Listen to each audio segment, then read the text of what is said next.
Hi, Allison. Hey, Katie, how you doing? I'm good. How are you? I'm doing well. I'm doing well. Yeah. What Yeah. would be most helpful today? Yeah. Well, first of all, I'm so excited. I just got lucky and saw your email for the coaching slots this month, like within 1 minute of it being sent. And I was like, Perfect. whew, I'm one of the few. Yeah, yeah. They go out usually in about 2 or 3 minutes. So good timing. Yeah. So I am a newer member to the Abundance Party, and so I've been working my way through the course and, finding all the materials really helpful. But was curious to talk through with you the particular issue that I'm facing, Mhm. which is that so I was previously I had like a non-clinical nonprofit career for Uh-huh. over a decade. And so I never got my C. I'm a social worker. And Mhm. so now I'm in a group practice. It's not an agency, but it's, Mhm. a group practice, trying to work towards my C. And I get 50% of my session fees. Mhm. And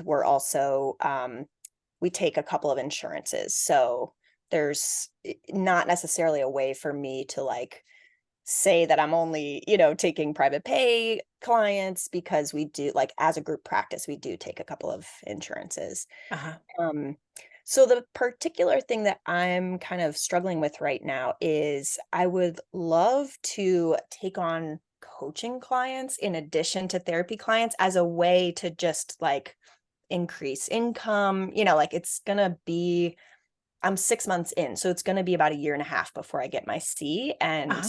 able to really like build the practice that I want to build and Mhm. do all those things. And so I'm thinking about like weaving in some coaching clients, which essentially to me would be like private pay or, Mhm. self-pay clients at a higher rate. And I'm just curious, I've been feeling stuck around, and I know you have so many resources around marketing and different things. I've been feeling so stuck around the idea of kind of like marketing these two different services for Mhm. myself and having it feel cohesive, but also being really careful not to. I feel like I can't talk about providing therapy on my coaching materials because Mhm. I'm provisionally licensed and I don't want to like Mhm.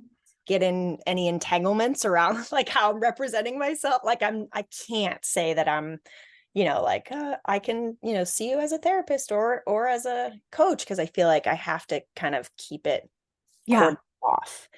So yeah, just curious about Yeah. like if you have thoughts or advice on if I feel like I'm marketing two different things, Mhm.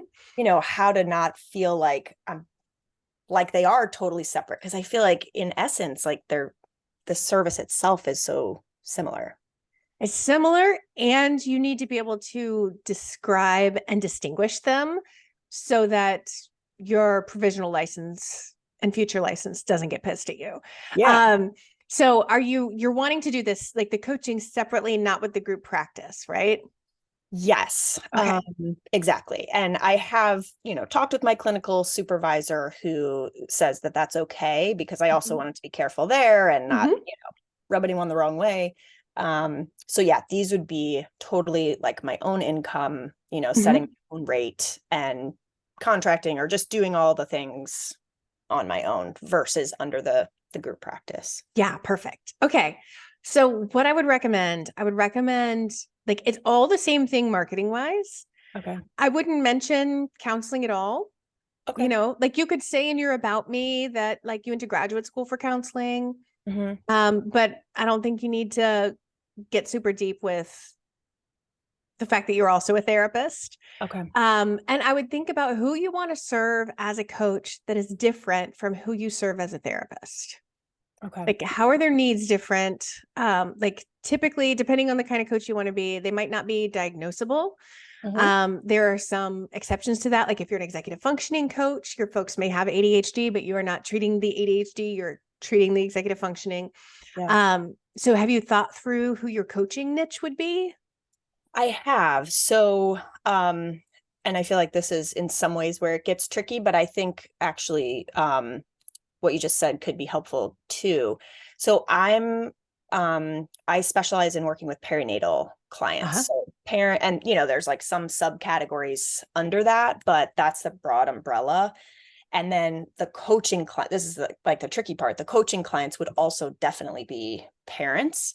But I Mhm. do think if I'm thinking about like the specific niche of people that I would want to draw in for coaching, I do think it's similar to what you just said about executive functioning, where like probably coaching would be more around a discrete parenting problem. And even Mhm. if the parent had, because like in my therapy work, I work with neurodivergent parents.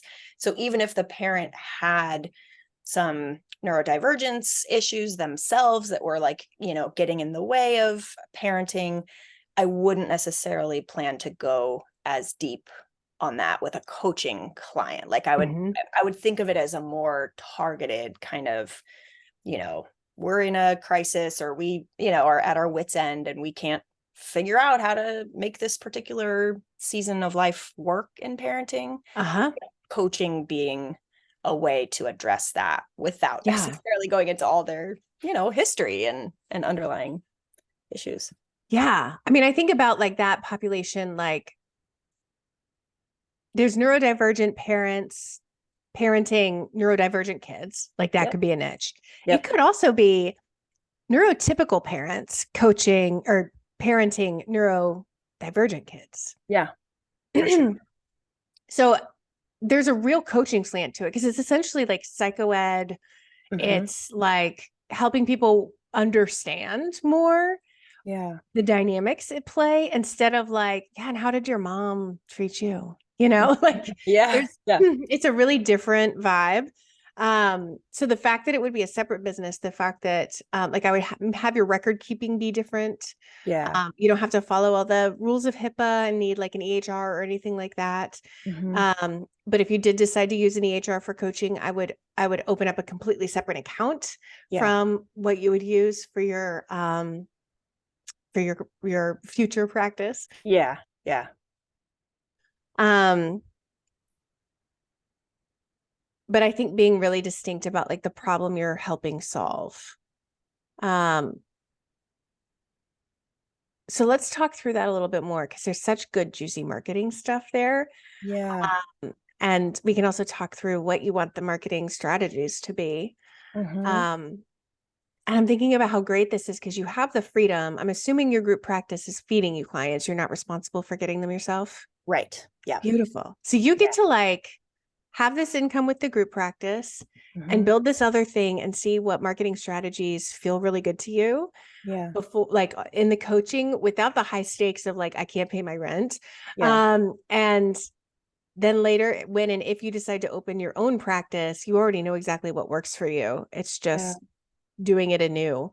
Hmm. You may find you just want to stick with the coaching. You may find, Yeah. like we'll see what happens. But Yeah. you've got all these beautiful options ahead of you Yeah. that, yeah, are just like wide open. It's exciting. Yeah. No, it's definitely exciting. It's I will say I feel like a little bit of pressure because part of the I do very genuinely want to do coaching, but part of the motivation for like carving out the time to start this now is because the 50%, cut Yeah. that I get is like not, I have two kids, a mortgage, like it's just it was a big transition from like the nonprofit full-time job Yeah. to even doing this. Yeah. So part of it is driven by, and I think it's absolutely right what you're saying that like I do think this could be a time of experimentation where I don't have to be responsible for all of it. Like Mhm. the group practice is definitely providing value because I just didn't have to do much of anything to like start getting incoming referrals. But yeah, just to note that I'm also like feeling the pressure a bit on kind of like, okay, I'd like to really fill those coaching slots and not just, talk about coaching. Like I want real people to come in the door soon. Yeah. Yeah. So let's talk about your ideal coaching client. Okay.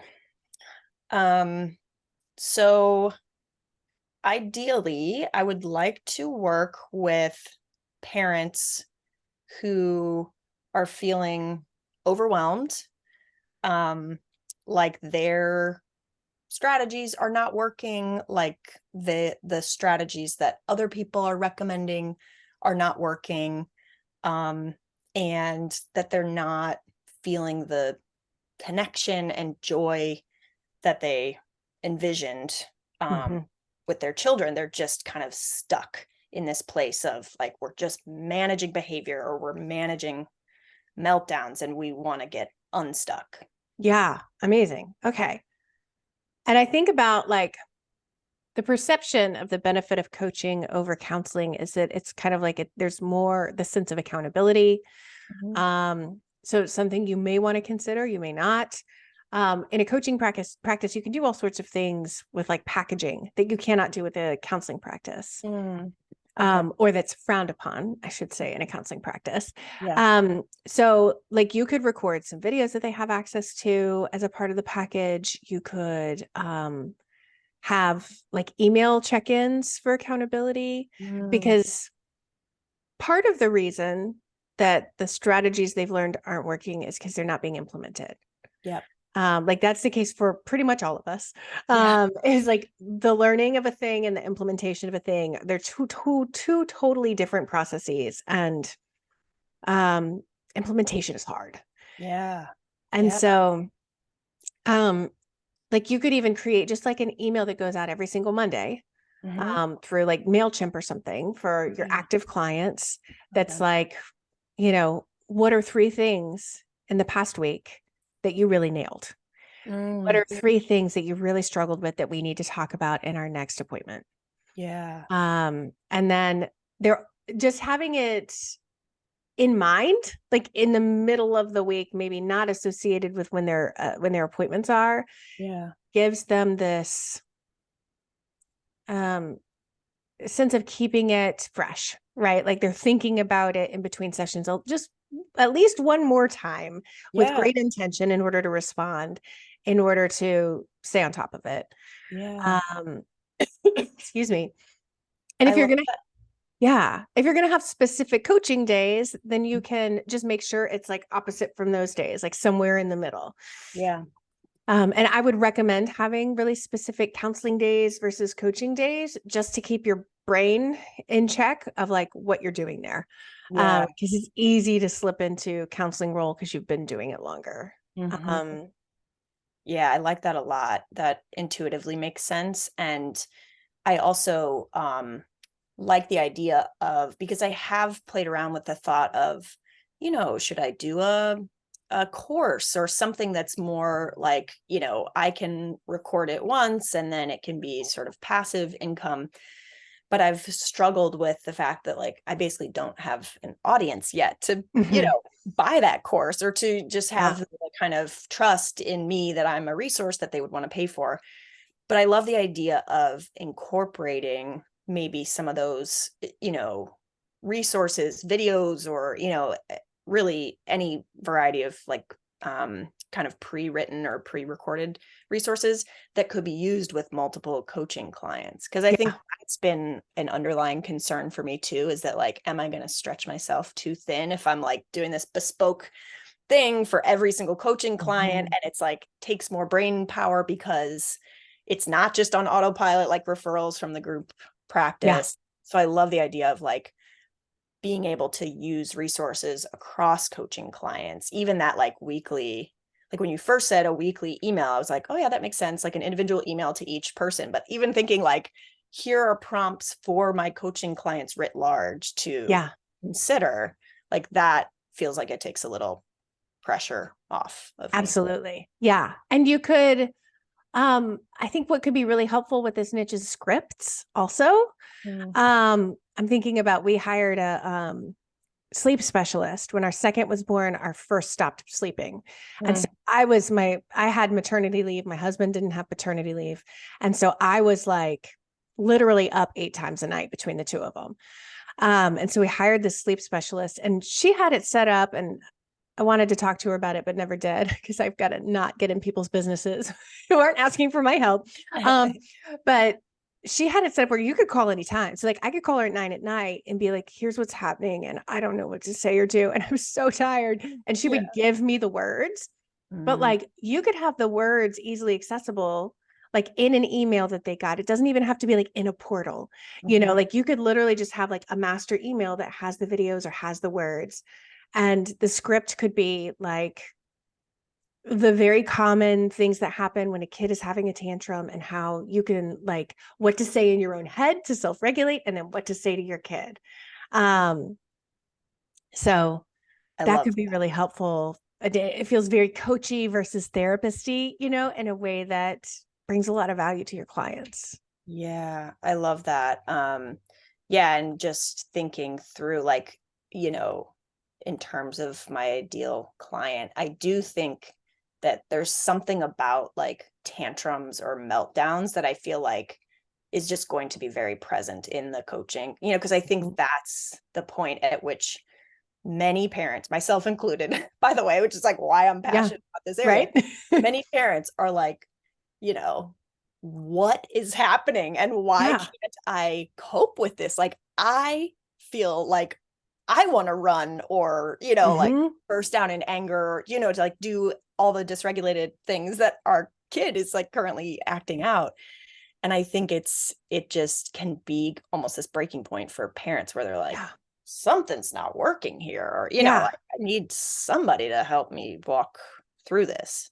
Absolutely. I mean, it's so overstimulating. And for Yeah. those of us who get overstimulated easily, it's like all of a sudden we're overstimulated and responsible for Yeah. calming things down. Yeah. Like, what? Yeah. So I Yeah. think that like that could be really helpful. I think too, the messaging and the marketing of that as a package. Okay. When you're writing the copy for this package or when you're talking to people, if it's a sales call situation, Mhm. you can say like, I'm going to give you 10 scripts, both Mm, for your inner voice and your outer voice to help you yeah. deal with very specific problems that I see happen within families. Mhm. Um, every week, we're going to have an accountability email where you are doing some self-reflection about what you've done great and what still needs work. And that helps guide our work. Mhm. And then we also are going to meet weekly or biweekly, however you set it up. And then you give them like a total price. Yep. This is going to cost $2,000 for this amount of time, or this is going to cost whatever for this very distinct amount of time. Mhm. You get access to all of these materials that I've given you forever. You will Mm, always have them. yeah. So that when we're no longer working together, if you need a reminder, you have it. Yeah. I And like. then, you know, if they want more after that distinct time period, you Mhm. can give them a discount because they have already paid for these things they now have lifetime access to.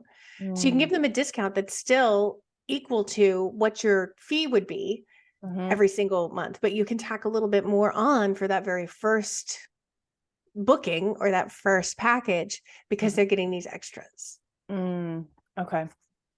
Um, that is really helpful. I'm that brings up like a related question, which I know there's some resources in the abundance party about this, and also I feel like it's just a deeper issue that I'm always working on. But I have this real like fear of not getting any coaching clients when I first start out, and Uh-huh. like as a way to uh deal with that fear, like starting off by offering a lower price to like the first coaching clients, and with Yeah. the intention to, like as I become more known or like more recognized or trusted or just like have more experience coaching, that I would get to that goal point.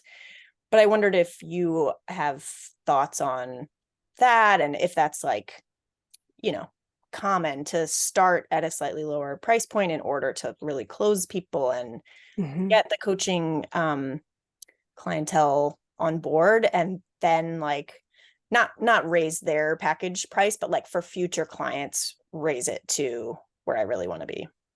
It's not uncommon in coaching. In fact, a lot of the coaching programs, like the certification programs, will have you do free coaching with people.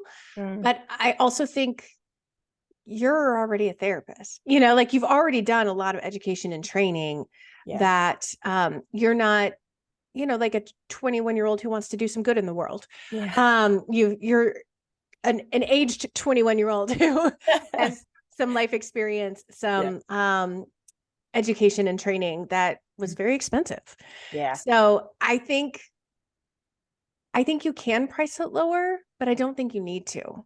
Mm. Because if you're creating enough drive with the marketing, you've got to market in order for them to find you, right? Yes. So I Yes. think there's this piece of, if you're like, you can have a package that is priced higher than what you want your kind of like session fee to be, or your appointment fee to be, Mhm. because you've got these bonuses. But I Yeah. would keep your appointment fee your appointment fee. Okay. So maybe they can buy a package for um like, you can often do a package that's a little bit less, but I want the little bit less package versus paying session by session.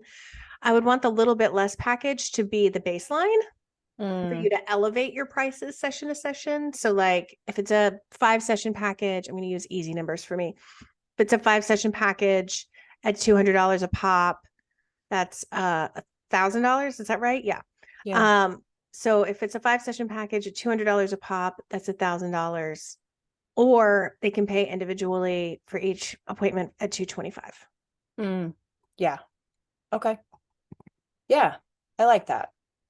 Um, yeah, because then it also, I do think there's a part of me that's also has some like deeper unexplored hesitation around like access, and Yeah. like for people who may really need this but really can't afford it, like I do have those thoughts.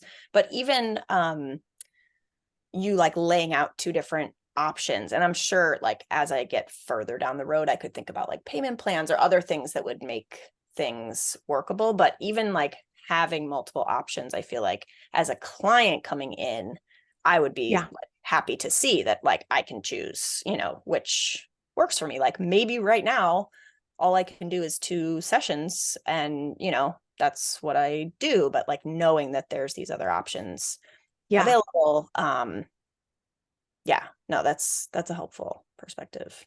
Good. I'm glad. Yeah. Yeah. Cause there's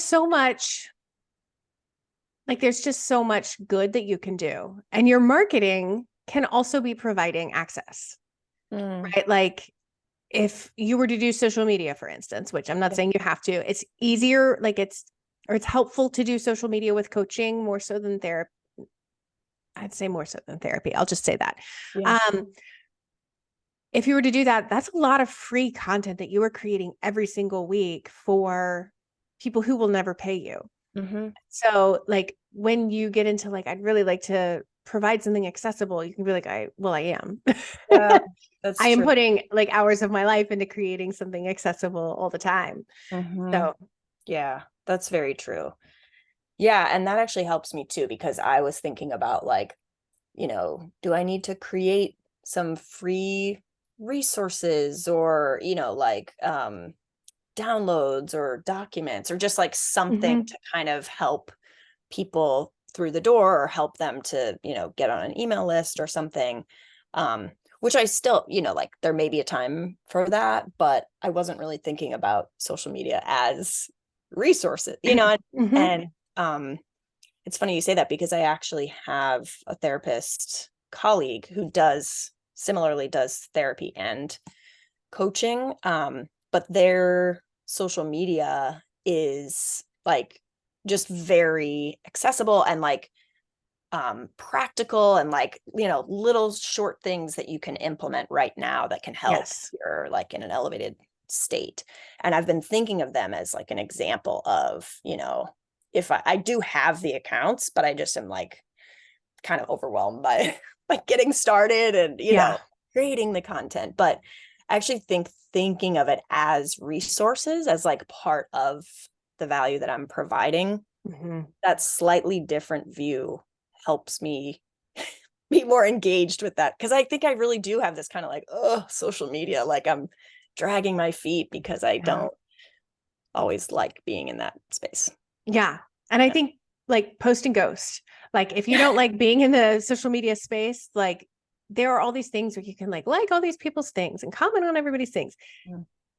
if that's going to prevent you from getting on there and providing value to people, Yeah. then don't do it. Yeah. Instead get on marketing as a service. Like that is exactly what all of those posts will be. It is a service to people who I would still recommend an email list and a Mhm. lead magnet. Yeah. But that might be how they find you on social, and then they get to your lead magnet, and that's how they really connect with you more than just a parasocial relationship. Right. Right. Yeah. That makes a lot of sense. And like thinking about the people in town who would refer to you, right? Mhm. It's networking is just as powerful for coaching as it is for therapy. Yeah. So getting out there and talking to, I mean, it's a different population from your perinatal folks because Mhm. the kids are a little older. So the parents are kind of out of the woods of the typical perinatal time Yeah. frame. Right. Um, or they may have older toddlers, and the introduction of a new baby to the household is making it much harder. Exactly. So Yeah. that might be like talking to the midwives and the OBs and the perinatal specialists and all the people that you're already probably connected with, and letting them know Mhm. you're now offering this new service that is not appropriate for the perinatal folks, Right. focusing on the baby, but in terms of like how to manage toddlerhood or Yeah. young childhood. Yeah. Yeah, I love that. And it's definitely something that I've like had in the back of my mind, but haven't really acted on, the kind of like old school. I think it's just so easy in this virtual world to just put all my energy, into networking in the virtual world. But yeah, there are actually a ton of people that I've been like meaning to reach out to, or, develop these deeper connections with, that are local to my area. So yeah, I Yeah. like that of, explicitly telling them to, because I think there too, it's just funny how like your brain like decides certain things without seemingly getting input from me. Yeah. But I think my brain had decided like, oh, that local networking is for therapy client. It's like going to the Right. OP's office is to let them know that I can provide therapy, because Mm-hmm. that's what, is needed. Um, but yeah, I like the idea of offering it as an expanded service, or, letting Yeah. people know like I also can provide this for people who Yeah. in your way that need it. Absolutely. And pediatricians. Boom. Yeah. Like tons of support from pediatricians, preschools. Hmm. Like there are these other great places that will be like, oh, thank you. Okay. And like it's good to tell them, like, Yeah. I went to grad school. I've been like I'm a therapist also on the side, but Yeah. this is a distinct offer that's specifically coaching, Yeah. so that it helps add to your credibility in their eyes. Yeah. But yeah, I'm excited about this. Yeah. Thank you so much for your support in this. It's, yeah, very helpful to just like talk it through out loud. Good. It's like, yeah, Yeah. I can kind of get lost in my own, in all the details, and like the, well, I need to do this first before I do this. But yeah, I feel like these are some accessible ways for me to start, and like they don't feel too overwhelming.